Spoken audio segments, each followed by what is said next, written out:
Hello, good evening అమ్మ.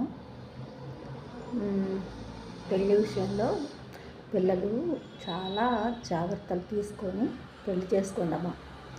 ఎందుకంటే ఒకటికి రెండు సార్లు పెద్దవాళ్ళుగా మేము ఎందుకు చెప్తున్నామో మీరు అర్థం చేసుకోండి.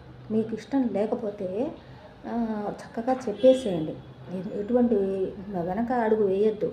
ఖచ్చితంగా నో అంటే నో, నాకు ఆ అబ్బాయి నచ్చలేదు, నేను చేసుకోను, అంతే. అలా చెప్పేసేయండి. నేను చేసుకున్న తర్వాత పెళ్ళి అనేది కంటిన్యూ చేస్తాను, నేను చెప్పలేను కాబట్టి నేను చేసుకోనని మా మీద చెప్పేసేయండి అమ్మా నాన్నలతో. ఎందుకంటే ముందు మీరు క్లారిటీగా ఉండండి. ఆడపిల్లలు చక్కగా మంచి క్లారిటీతో ఉండండి. తల్లిదండ్రులకి ఖచ్చితంగా చెప్పండి, చేసుకుంటానమ్మా, ఇంట్రెస్ట్ ఉంటే కనుక చేసుకుంటానమ్మా అని చెప్పండి. లేదంటే లేదమ్మా నాకు ఇంట్రెస్ట్ లేదు, నన్ను నా మీద బలవంతం తీసుకురావద్దు అని చెప్పి ఖచ్చితంగా చెప్పండి. సరేనా?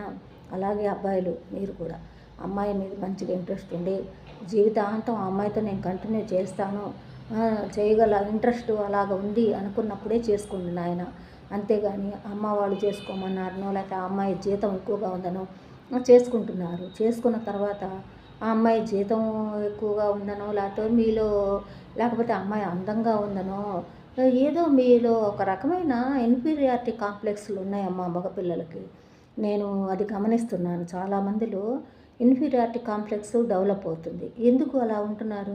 ఆడపిల్లల్ని పెళ్లి చేసుకునేటప్పుడేమో మీకు ఆ అమ్మాయిల్ని నేను కంట్రోల్ చేయగలను, లేకపోతే ఆ అమ్మాయిని నేను నా కంట్రోల్లో పెట్టుకోగలను అనే ఉద్దేశంతో మీరు చేసుకుంటున్నారేమో. వన్స్ ఆ అమ్మాయి కొంచెం కనుక గట్టిగా మాట్లాడటం అలా చేసిందంటే ఆ అమ్మాయి మీద కక్ష పెంచుకుంటున్నారు మీరు. కక్ష పెంచుకోవాకండి. కక్ష పెంచుకోకుండా చెప్పి చూడండి జాగ్రత్తగా. ఇలా ఉండకూడదమ్మా, నువ్వు అలా ఉండాలి, నాకు ఇలా నచ్చుతుంది, నాకు ఇలానే ఉంటుంది, నీ బౌండరీ ఎంతవరకే, లేకపోతే నేను చెప్పే మాట నీకు నచ్చకపోతే చెప్పు, అంతవరకే. అంతేగాని డిస్టర్బెన్స్ మాత్రం క్రియేట్ చేయకు ఇంట్లో అనేది. అలాంటివి చిన్న చిన్నగా మాట్లాడుకోండి. ఓకే, అలాంటి డిస్టర్బెన్స్లో వచ్చినవే అనుకో. ఫర్ ఎగ్జాంపుల్, మీరు పొరపాటున ఎటువంటి పరిస్థితుల్లో తొందరపడి విడాకులు తీసుకోవద్దండమ్మా, డైవర్స్ తీసుకోవాకండి. కొన్నాళ్ళ పాటు విడివిడిగా ఉండండి. ఎవరి జీవితాలతో వాళ్ళు ప్రశాంతంగా గడుపుకోండి జీవితాలు. ఏదో ఒక సందర్భం అంటూ వస్తుంది నాన్న. జీవితం అనేది ఇప్పుడు ఒకే రకంగా జరగదు. మీకేంటంటే ఏదో ఒక టైంలో ఎవరో ఒకరు అవసరపడుతుంది. ఆ అమ్మాయి అయినా నీ దగ్గరికి రావచ్చు, లేకపోతే నువ్వైనా ఆ అమ్మాయి దగ్గరికి వెళ్ళొచ్చు. కాబట్టి తొందరపడి ఎటువంటి పరిస్థితుల్లో మీరు విడాకులు తొలగిపోవాకండి. కొన్నాళ్ళ పాటు ఆగి ఇద్దరు ఒకరినొకరిని అర్థం చేసుకోవడానికి ప్రయత్నించండి. ఒకరినొకరు డామినేట్ చేయాలని మాత్రం మీరు ఎటువంటి పరిస్థితుల్లో తీసుకోవద్దు. అబ్బాయిలు ఏంటంటే ఇన్ఫీరియారిటీ కాంప్లెక్స్ పెంచుకోకండి. అమ్మాయిలు మీరేమో సుపీరియారిటీ కాంప్లెక్స్. ఎందుకంటే నాకు మగవాడి కన్నా ఏం తక్కువ, ఏం ఎక్కువ. ఎక్కువ తక్కువలు కాదమ్మా అక్కడ. సమానము కాదు, ఎక్కువ తక్కువలు కాదు. ఇద్దరూ ఒకటి అంతే. ఇప్పుడు ఒక కన్ను కుడి కన్ను ఎక్కువ, ఎడం కన్ను తక్కువ అంటే ఎట్లా కుదురుతుంది? మీకు రెండు కళ్ళు కావాలి కదా, అవునా? ఒక చెవు కావాలి, ఒక చెవు వద్దంటే ఇప్పుడు మన మనిషిలో రెండు చేతులు, రెండు కాళ్ళు, రెండు కళ్ళు ఇచ్చిన భగవంతుడు ఒక శరీరంతో ఏర్పరిచారు. ఈ సేమ్ కుటుంబం కూడా అలాంటిదే నాన్న. భార్య భర్తలు ఇద్దరు ఉండాలి. ఇద్దరు ఉంటేనే ఆ కుటుంబం డెవలప్ అవుతుంది.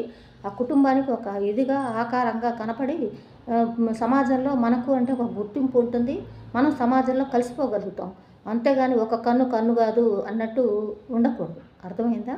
కాబట్టి ఓర్పు సహనాలు అనేవి నేర్చుకోండి పిల్లలు. ఆవేశపడవాకండి. ఎందుకంటే మీరు చూసే సినిమాలు, మీరు చుట్టుపక్కల ఉండే మీ వాతావరణాలు అన్నీ కూడా మిమ్మల్ని ఎక్కువగా హింసకే ప్రోత్సహిస్తున్నాయి తప్ప శాంతంగా ఉండాలి అని మీకు ఎక్కడ తెలియటం లేదమ్మా.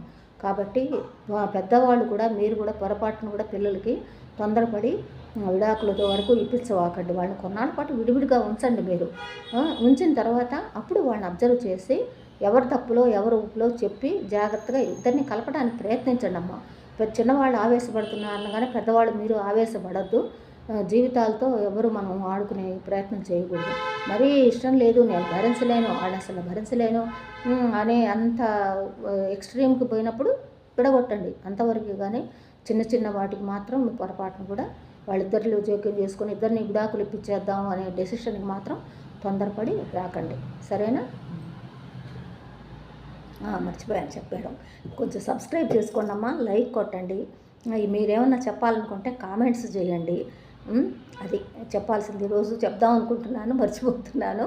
ఓకేనా? సబ్స్క్రైబ్ చేసుకొని లైక్ కొట్టండి.